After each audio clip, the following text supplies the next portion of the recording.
MGTW is the reason women won't be laughing soon. We need to talk about the number one thing that I hear from women, and it almost comes up in every consultation that I have. Why don't men approach me? Followed by, I've been told that I'm intimidating or that men are intimidated by me. I'm going to tell you something that might surprise you. In most cases, that is not what is going on. Here is what actually is happening. Men today are navigating in a totally different dating world. They're trying to be respectful. They don't want to come off as creepy. They don't want to interrupt you. They don't know if you're single or taken. They're terrified that they might end up as content, like here on TikTok. So what do? They usually hang back. And here's the other piece that women don't realize. Men need very clear, obvious signals that she's giving to him in order to have him approach. Not one signal, not two signals, 7 signals. Because neutral reads as a no.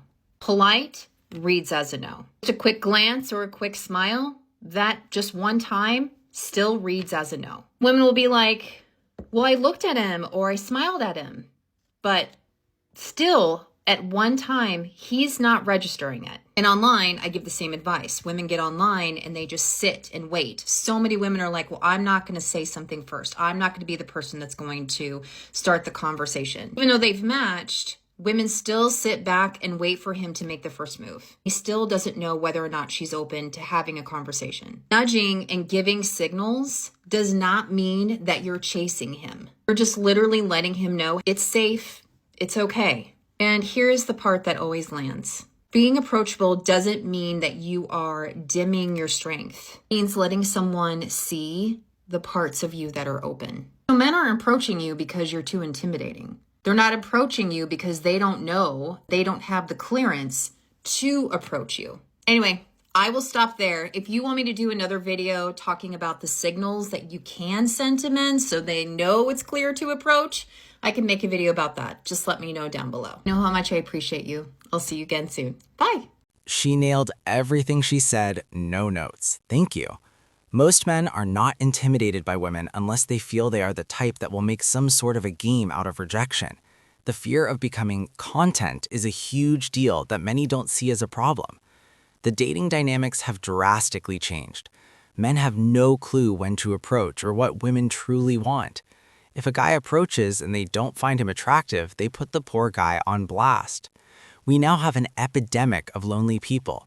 Why volunteer for needless rejection, humiliation, or worse, legal concerns simply for attempting a connection? So many signals are needed because the stakes of a misread are too high now. Before, if you approached and got it wrong, you may get a polite or impolite no. Now the risk is being crucified on social media and mass ridiculed and shunned.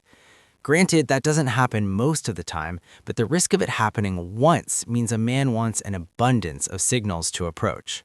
I realise that a lot of women don't want partnerships or marriage. They want an aesthetic of a commitment without the responsibility of it. A wedding, not a marriage. But then on the flip side, men say they want submissive women as long as she stays quiet and available. So we've now reduced relationships to transactions. I mean, if this is how people see love nowadays, I'm really not surprised nothing lasts. The issue is that many women are hesitant about having children, while many men struggle to provide financially in today's economy. As a result, both sides expect traditional outcomes from the opposite sex without offering the traditional contributions that once supported them. We're trying to satisfy traditional desires within a modern reality that no longer supports the same trade-offs. People have just got it all wrong. The fate of the human race hangs on people getting it right. It needs to be a complete partnership. How boring to have a submissive woman or an overbearing dominant man. To work in this day and age, it has to be equal. I'm 31 years old. I live by myself. I pay all my own bills. I pay for my rent, my insurance, my car, my this, my that, my student loans. And I cook and clean. And I work out. And I take care of myself. And I look good. And I show up for my family. And I show up for my friends. What makes you think that I'm impressed by, come over and chill, we'll figure it out? Next. Congratulations on being an adult. Paying all this mean you're reached to a certain level called adult life. Everyone does it. A pair of shoes don't determine its own price. The customer decides what they are willing to spend on something at the end of the day. And if it's been on the shelf too long, they're gonna ask for a discount. Why do boys think that consistent casual is the same as having a girlfriend? Say that I don't want a boyfriend, but I want someone who I have consistent casual sex with. People are like, no, you want a boyfriend. I've come to the conclusion that 9 times out of 10, when a girl wants consistent but casual sex out of a man without having to meet their family or hear about their feelings, the man starts to lose interest because there's no longer that chase aspect of it. I don't think it's necessarily just because a guy is missing that chase element as to why he doesn't want consistent but casual. I think a lot of this also has to do with the fact that if a guy is looking for just casual sex, a lot of times he doesn't want to have to put in the same responsibilities that he would have to put into having a girlfriend. A lot of guys I've seen who want casual, they want casual everything. They want casual expectations. They don't want to have to consider you in their plans. They don't necessarily want to develop this deep friendship with you, which is often what's going to happen if you spend enough time together. And that's why I always kind of think that FWB is often a misnomer, because a lot of guys who say that they're looking for FWBs don't actually want the friend aspect of it. Because for a lot of guys, and I'm sure the same is also true for a lot of women, but if a guy finds you attractive and also really enjoys spending time with you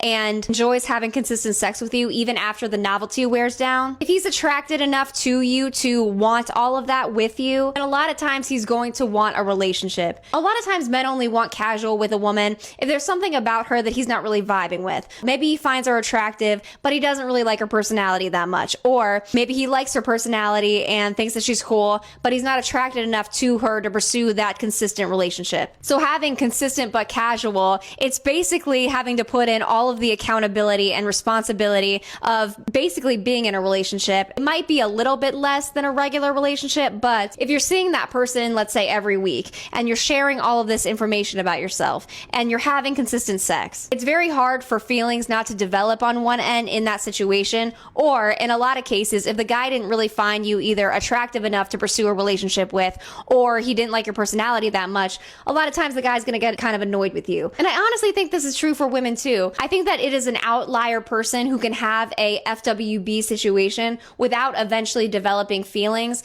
Now, I have seen people, including myself, be able to have FWB situations and it goes smoothly. But I don't think that it is as consistent as this woman might be looking for. I think that when you add that level of expectation, responsibility, and consistency to it, the odds that someone is not going to want a relationship down the line is pretty slim. But that is my personal opinion on why I think a lot of men don't want consistent but casual. I do understand why some women might be confused because they think, okay, the only reason that a man wouldn't want to do all of those things with me is because he doesn't want monogamy. He wants the opportunity to be able to talk to and sleep with multiple women. But like I said, a lot of guys who want casual, they also don't want to have to put really that amount of time and energy into one specific woman. They want to do what they want when they want. They want the freedom to dip out and come back as they please. They're not really looking for the responsibility of basically having a girlfriend without even getting the benefits of monogamy, which a lot of men who actually like a woman, they want monogamy. They want the benefits of monogamy, unless they're poly, of course, but obviously that's a small percentage of the population. They're looking for casual so they can maintain their independence and freedom,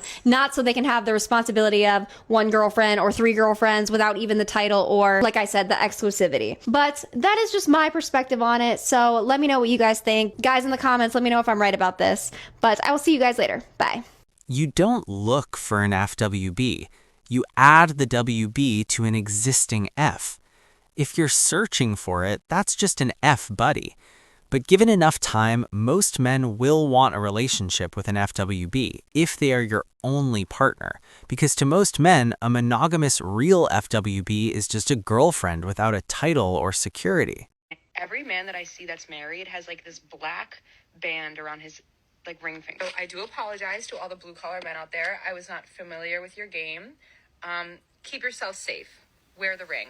I appreciate you. I love this because here's a woman that made an assumption based on her limited experience. And when men came into the comments, and even women came into the comments to explain to her why they wear that band, she made this follow-up video where she recognizes that she made an assumption, that she was not aware. And she said sorry, and she gave some appreciation to these working men. But what is most important about this follow-up video is that she didn't make excuses. She didn't flip it by getting accusatory towards the men that were in the comments telling her why to begin with. She didn't make herself the victim. And let me tell you, not everyone was 100% super kind in the comments. She didn't do that. She took accountability instead. And to be honest, this is the most attractive thing to a man. So either this woman, hopefully she already has a good man, and if not, her DMs are going to be loaded. It's refreshing to see a woman apologize. This is how real adults apologize. Everybody makes mistakes, but taking accountability and apologizing is very rare these days. Men love to shame women for having hair on any part of our body, but no one talks about chest hair on men. I personally have never seen it look good. I always think it looks gross. And men have no problem telling us that our hairy bodies are gross. So guess what? Your hairy body looks gross. She's saying it's always men who don't believe in therapy. Let me correct that immediately. Men don't disbelieve in therapy. We're skeptical of modern therapy culture, and for good reason. Here's what men actually think about therapy. Real therapy for genuine trauma, mental illness, or serious issues, valuable and necessary. The performative therapy culture where every minor inconvenience requires professional intervention, waste of time and money. Women treating therapy as paid friendship or validation sessions, not actual mental health treatment. Many men reject therapy because modern therapy often pathologizes normal male behavior and emotions, labeling masculinity itself as problematic. Therapists, overwhelmingly female or progressive, frequently push anti-male narratives and tell men their natural instincts are toxic. Therapy culture has become an excuse for women to avoid accountability. I have trauma becomes justification for terrible behavior. Going to therapy has become performative social currency for women rather than genuine self-improvement. Men solve problems through action, not endless talking about feelings. We're built differently. The cost-benefit often doesn't justify it for issues we can resolve ourselves. Here's the real difference. Men believe in fixing problems. Women believe in processing feelings about problems indefinitely. When therapy becomes emotional masturbation instead of solution-focused treatment, men check out. It's not that men don't believe in therapy. We don't believe in the bastardized version of therapy that's become trendy where everything is trauma, everyone needs a therapist, and personal responsibility is replaced with victimhood. Show us results-oriented therapy that respects masculinity and focuses on solutions, and men will engage. Keep pushing the current model, and we'll keep saying no. I think we need to take men's phones off of them. I basically had the strangest situation after a date last week with a guy, and I feel like I just need to share it with the girlies on TikTok because I'm still like, what the F? Did that actually happen? That is outrageous.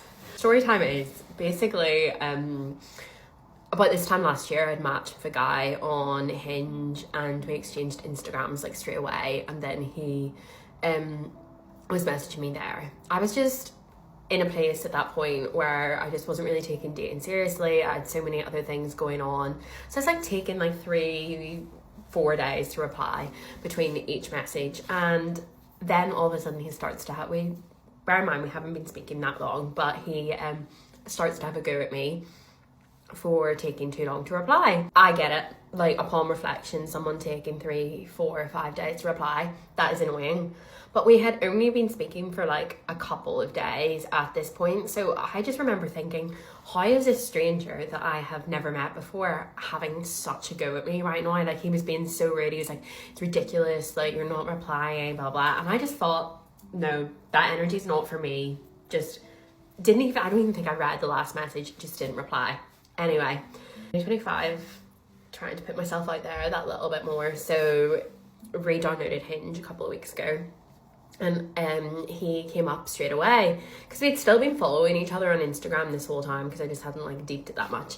Anyway, he comes up straight away, and I think at that point the red flags were there already, but he liked me, and I was like, do you know what, I'm just gonna have a say to him here, are you gonna have a go at me again, just to try and like be like, just have a laugh, because I'm just not taking life that seriously. So then he's like, oh, I'm so sorry, like that was really out of order for me, like I shouldn't have done that. And I was like, right, okay, at least he apologized. And then I said, yeah, I can get where you were coming from, like it is annoying if someone probably is taking that long to reply, so let's draw a line under it. We start talking, I give him my number this time, and we sitting in so many different weird ways here. Anyway, we arranged that we were going to go for drinks last Saturday night. So try and speed the story up a little bit. We go out in Manchester last Saturday night for like some drinks. Instantly when I meet him, there is a bit of like a weird energy, like just, I don't really know how to describe it, just a bit of a weird energy. His personality is not kind of like anyone I've ever met before, but I was like, you know what, we've got to see, we've got to try new things, we've got to see. So anyway, like I had a pretty like nice time on the date, like nothing like too dramatic happened or nothing bad. And I like came away from the date and I was like, yeah, like I wasn't like, oh my god, like this guy was incredible, but I was like, do you know what, I should give him like a chance and we should go out again. Anyway, we had said on the date that night, he was like, oh, do you want to go out for food next week? So we had agreed, like, oh, I was like, let's go out again next Saturday night. So anyway, I woke up the next morning and I had texted him before I went to bed that night and had been like, oh, I've had a really, really good time tonight, so thank you, like it was fun. And he kind of like said the same thing, and then he was like chatting to me because we had both ordered McDonald's like to our separate places because we were just hungry. Chatting to my flatmate about it the next morning, and I was just like, no, it's just a bit of a weird energy, but I was like, I think I just need to give him another date and let's see. So anyway, I like texted him that morning again. I'm like, continue the conversation that had happened before I'd fallen asleep that night. We're chatting about the McDonald's. He I think he had said something about that point about like looking forward to like seeing me again, but I'd already said that to him. I'm not like a really big like soft person when it comes to things like that, so I was like, I only met this guy like a few hours ago, like I don't need to give him a load. So I just like hearted the message, but I like just continued, I got food in my face there, I just continued the conversation. Anyway, I was like, oh, I said to him, I was like, how was your McDonald's? How was your head? Anyway, like he replies like loads of messages like straight away. And I'm like, God, if we're not going to see each other until next week, like us replying like this until next Saturday is just a lot for me. I'm not great at replying to people on my phone, as like all my friends know. Anyway, I just was feeling a bit rough that morning because I had drank so much more than I intended to drink. And I don't really drink that much these days, so it does hit me a lot more than I want to, and I'm getting old. Anyway, so he'd said something like, oh, really looking forward to seeing you again. It's in the middle of like a whole load of other messages, so I just like hearted it, then replied to the other messages. Then I was meeting my friend who's like one of my best friends, and I have not seen her since before Christmas because I've just been away, and I was just so looking forward to meeting her. So we went out for the afternoon and I was just like focusing on being with her. Anyway, it's like 1 o'clock and he's like text me, and then like 10 minutes later he like double texts me and is like, also are you still up for going out for food next Sunday? I'm just thinking, or next Saturday. It's just, and then he's like, I'm just thinking while I have the time today I will book somewhere. And I remember just thinking, I was like, he just seems really like type A about things, like he needs to book it then and there in that moment, where I'm more about like chill, let's just go with the flow. But I was like, anyway, and I was like, I'm not, he's double texted me, I was like, I'm with my friend right now, I'm not going to rush to reply. So once me and her are like going our separate ways, I like reply, and I'm like walking through Market Street in Manchester, and if you live in Manchester and you know Market Street, it's crazy. But I was like trying to reply to him as I was like walking home, pushing past all these people. So like, I will openly admit there was one thing in one of his messages that I had accidentally ignored, but it wasn't on purpose, and it was like I'd replied to like all these others, and it was like 3 or 4 different messages that were each like a couple of lines long. By the time I get home, he has then messaged me being like, are you sure about next Saturday, because I'm just feeling like a different energy off you today. And I was like, what do you mean a different energy off me today? It's like 4 p.m. like, what And then I was like, what do you mean? And he's like, oh, well, I said I had a really good time again, and you just hearted the message. And I just don't think you're like really giving much to these texts today. Like, you haven't even asked me how my day has been. I'm like, it's 4 o'clock, I've been out all day and I felt rough this morning. So then I just said to him, I was like, look, I'm about to go for a run before it gets dark. I will reply to you when I come back. Because I was like, what the fuck? I just needed to like clear my head. And I wanted a second opinion. So when I came back, I asked my flatmate, I was like, what is going on here? Anyway, she was like, just voice note him, just like be like open, blah, blah, blah. So I just said in the voice note, I was like, look, I had a really good time last night. I do want to see you. I was up for seeing you again, but you can't have a go at me for only hearting a message. And like, if I am not communicating how you need to be communicated to, like, we just need to like go our separate ways right now. Or like, if I can't give you what you want, then like that's fine. I said as well, like, I can't be someone that's gonna like reply to you constantly, and it's only 4 p.m. like, give me a chance to ask you how your day's been. You know, I've been out and about.